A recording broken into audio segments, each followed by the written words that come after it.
Assalamualaikum warahmatullahi ta'ala wabarakatuh. Bismillahirrahmanirrahim. Fa'azallahuma syaitanu anha fa'ahrajahuma mimma kana fihi wa qulna habitu ba'dukum li ba'din adu walakum fil ardi mustaqarru wa mata'un ilahin. Fatalaqqa Adamu min rabbihi kalimatin fataba alaihi innahu huwat tawwabur rahim. Selamat malam. Selamat berjumpa kembali pada acara silaturahim ataupun rutinan sawalan Majlis Maulana Arabi yang bertempat di rumahnya Zaki Abdullah. Pada kesempatan ini mari kita ngaji tentang filosofi ketupat. Ketupat memiliki makna bangun datar persegi empat, sisinya berhadapan sejajar dan sama panjangnya, jajaran genjang tentang bentuk. Jadi ketupat adalah seginya memiliki segi empat, sisinya berhadapan sejajar dan sama panjangnya. Artinya segi empat memiliki pojok, pojok, pojok dan pojok. Ketupat makanan dibuat dari beras yang dimasukkan ke dalam anyaman pucuk daun kelapa berbentuk kantong segi empat dan sebagainya, kemudian direbus dimakan sebagai pengganti nasi. Jadi ketupat itu memiliki macam bentuk yang berbeda-beda. Kalau di Madura itu segi empat, di mana-mana itu segi empat. Ada juga yang berbentuk segitiga, itu dikatakan ketupat bawang istilahnya. Kalau di Sunda itu dikenal dengan kupat. Ketupat diperkenalkan pertama kali oleh Sunan Kalijaga pada abad ke-15 di Kabupaten Demak, Jawa Tengah. Itu menurut penelitian Rianti dan kawan-kawan dengan judul Ketupat as Traditional Food of Indonesian Culture dalam Of Ethnic Food. Ketupat sumpil merupakan salah satu makan khas di Jawa Tengah. Di Sunda itu dikenal dengan sebutan kupat. Kupat dengan hidangan tahu yang dikenal dengan sebutan kupat tahu. Di Bali dikenal dengan sebutan tipat, sedangkan di Madura dikenal dengan istilah topak. Biasanya pada momentum Lebaran, ketupat itu dijadikan tradisi tahunan setelah pelaksanaan Lebaran Idul Fitri. Jadi setelah kita melaksanakan Hari Raya Idul Fitri, ada yang namanya Hari Raya Ketupat. Biasanya ketupat ini, kalau tradisi kita itu antara tetangga dengan tetangga lainnya itu saling membagikan, baik dalam bentuk soto, baik dalam bentuk kaldu, ataupun dikasih ketupatnya langsung. Biasanya pula setiap musola ataupun masjid itu mengundang jamaahnya untuk melaksanakan Hari Raya Ketupat. Hal ini dijadikan tradisi turun-temurun yang sampai saat ini sampai kepada kita.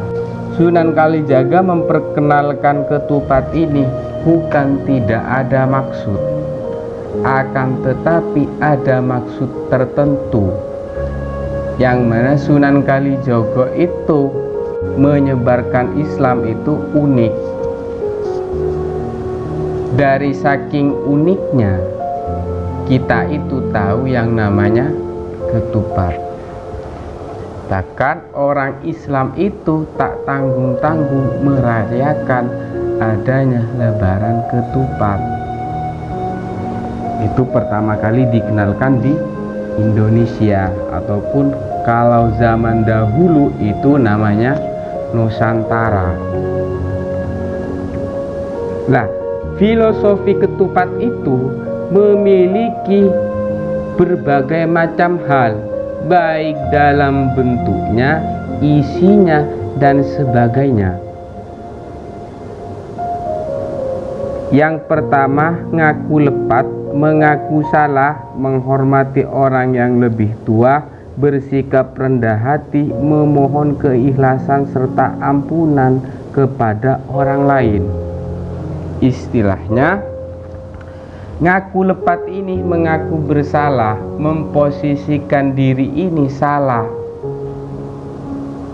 Artinya, kita sebagai manusia itu tidak lepas yang namanya salah. Orang yang mampu memaafkan adalah orang yang bijak. Begitu juga dengan orang pemaaf atau orang yang meminta maaf adalah sama-sama bijak, sama-sama dewasa.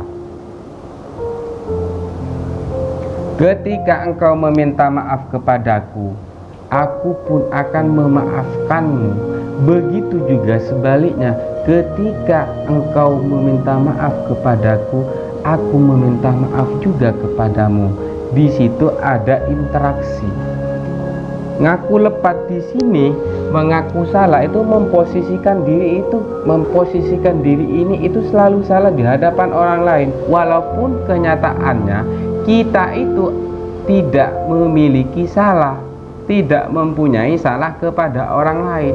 Akan tetapi kita selalu berusaha meningkatkan diri untuk selalu memaafkan kesalahan orang lain. Kalaupun perlu, kita itu terus berupaya memaafkan orang lain yang tidak memiliki salah kepada kita. Artinya begini, ketika engkau akan melakukan salah, kalau di pesantren itu dikenal apa istilahnya? Mudhari ya, yang akan. Jadi sebelum orang itu mau melakukan salah, kita sudah menyediakan pintu maaf kepada mereka. Kepada orang yang tak dikenal, kita sudah menyediakan pintu maaf. Sedikit engkau melukaiku dengan kata-katamu, apalagi dengan tanganmu, apalagi dengan kakimu, aku sudah memaafkanmu terlebih dahulu. Asalkan tidak berlebihan. Nek yo berlebihan, kita boleh mengambil hak kita sebagai manusia. Menghormati orang lain yang lebih tua artinya memposisikan orang yang usianya tua daripada kita, memposisikan orang yang sudah dewasa batinnya, kita memposisikan sebagai hamba di bawah orang lain. Artinya kita selalu berada di bawah, memposisikan kita itu di bawah dan orang lain itu di atas kita. Sehingganya ketika orang lain itu apa istilahnya, melakukan kesalahan kepada kita, kita sudah memaafkannya. Filosofi ketupat juga. Yang kedua, laku papat. Satu, lebaran, akhir puasa, tanda perayaan. Jadi filosofi laku papat ini memiliki 4 makna. Yang pertama, lebaran, akhir puasa, tanda perayaan.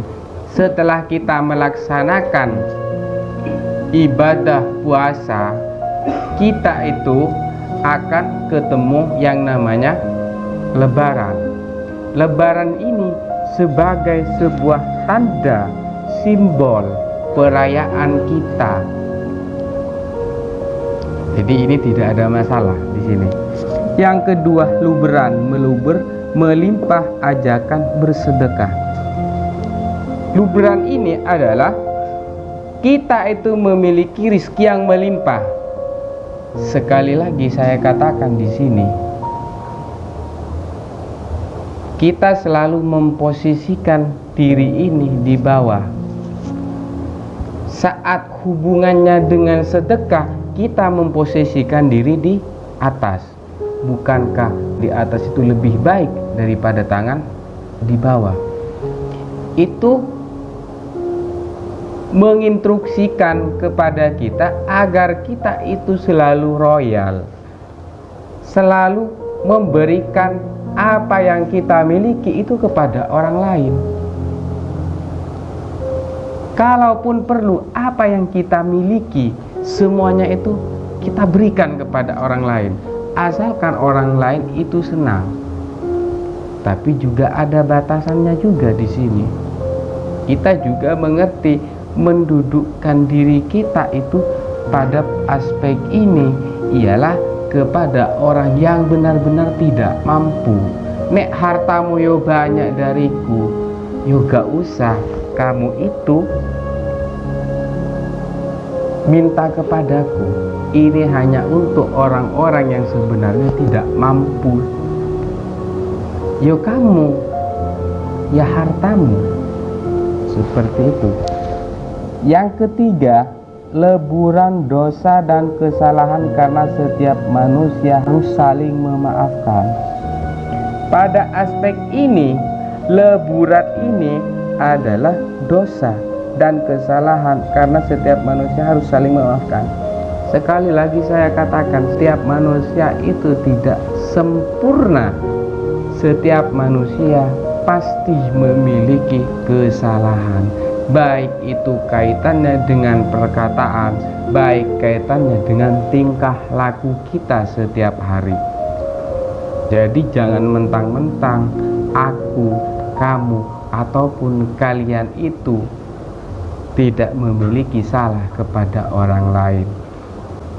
Kesalahan kita terkadang yang tidak tampak ketika kita melihat orang lain lebih buruk daripada kita ataupun lebih baik daripada kita, kita akan menilai saya lebih baik daripada kamu karena kamu ahli maksiat, aku pun lebih baik. Kepada orang yang baik kita akan mengatakan kamu itu lebih baik, aku lebih baik daripada kamu. Kamu itu sholat ke masjid, kamu itu pengen mendapat pujian dari orang lain, sedangkan aku melakukan kebaikan itu enggak diperlihatkan kepada orang lain. Mengatakan seperti ini pun kita sudah salah, meskipun tidak secara terang-terangan kita memukul orang tersebut atau mencemooh di depannya. Menganggap diri baik daripada orang lain, kita sudah salah. Maka kunci yang harus kita lakukan di sini adalah berusaha minta maaf dan memaafkan. Terkadang kita itu tidak merasa telah membuat orang lain salah kepada kita. Kita tidak pernah merasa itu. Contohnya, saat saya mengendarai sepeda motor, saya itu kebut-kebutan. Dalam versi saya, dalam pikiran saya itu sudah benar. Padahal bagi orang lain, apa yang kita kerjakan itu salah. Yo nek di jalan yo pelan-pelan le, ojo ngebut-ngebut. Tapi dalam versi kita itu kita benar, dan itu sudah merasa kita itu tidak salah. Itu kan sudah membuat orang lain misuh kita yang salah. Kesalahan itu kan yang tidak tampak-tampak yang seperti itu sebenarnya. Contoh lagi, kita memakai pakaian yang super ketat, memperlihatkan tubuh kita yang sintal. Orang lain melihat berkata, wow, tubuhmu langsing, wow, tubuhmu sispek. dalam pikiran orang lain tersebut kita sudah membuat dosa mereka dengan baju kita. Ini tidak kita rasakan. Jadi kalau kita kaji salah itu, nek kita memposisikan orang serba salah, kita akan berinteraksi baik dengan orang lain. Jadi bagaimana kita harus melakukan agar orang lain itu tidak salah menilai kita? Ya meskipun secara kenyataannya tidak ada manusia yang sempurna, paling tidak kita itu harus ekstra hati-hati di situ. Yang keempat, laburan. Asal kata dari labur atau kapur, menjaga lahir dan batin. Menjaga lahir dan batin itu seperti itu tadi. Kita bagus secara rupa, kita cantik secara rupa, kita elok secara pandangan. Dalam versi kita belum tentu baik batin kita jika di dalam hati kita itu masih ada keinginan-keinginan ataupun masih ada kemauan-kemauan yang akan kita lampaui. Seperti itu, maka kita harus menjaga laburan ini antara lahir dan batin. Nah, kapur ini kan bermakna putih. Kita harus menjauhi sifat iri dan dengki itu. Telinga kita, mata kita, kalau urusan iri dan dengki itu mudah terpengaruh. Kaitannya saat tetangga kita membeli motor dan kita melihatnya, mungkin di awal-awal kita itu tidak akan pernah ada rasa hasud dan dengki. Tapi ketika ada orang lain berkata, tetanggamu membeli, kok sok banget dia? Apa karena dia itu punya motor baru sehingga kelihatannya itu enteng kepadamu? Mendengarkan bahasa seperti ini, kalimat ini, kata-kata seperti ini, kita akan mudah terpengaruh. Itu mudah sekali. Yang keempat dari filosofi ketupat adalah janur. Bentuk fisiknya segi empat, ibarat hati manusia ketika dibelah berisi putih tanpa iri dan dengki. Ini posisi empat ini, ada yang segi empat ya, ada yang segi empat, ada juga berbentuk kerucut. Ada kan? Itu ada. Itu memiliki makna masing-masing. Ketika kita membelah ketupat, isinya apa? Nasi warna putih. Ya, nasi yang sudah apa namanya? Kalau bahasa Madura ket menggumpal itu ya, mengeras. Kita belah dan isinya putih. Itu menandakan luarnya ketupat itu kan nggak menggiurkan. Lihat ketupat coba, apa sih istimewanya ketupat ini? Gak ada. Tapi kalau ketupat dibelah lalu dicampur dengan soto dan kaldu, pasti kita akan tergiur. Itu menandakan kita itu perlu melebur. Kita perlu berinteraksi dengan sesuatu apapun. Dengan para pendosa kita harus berinteraksi. Dengan para alim dan ulama kita berinteraksi. Artinya kita tidak boleh memposisikan diri ini selalu benar di hadapan para pendosa. Aku lebih iya daripadamu.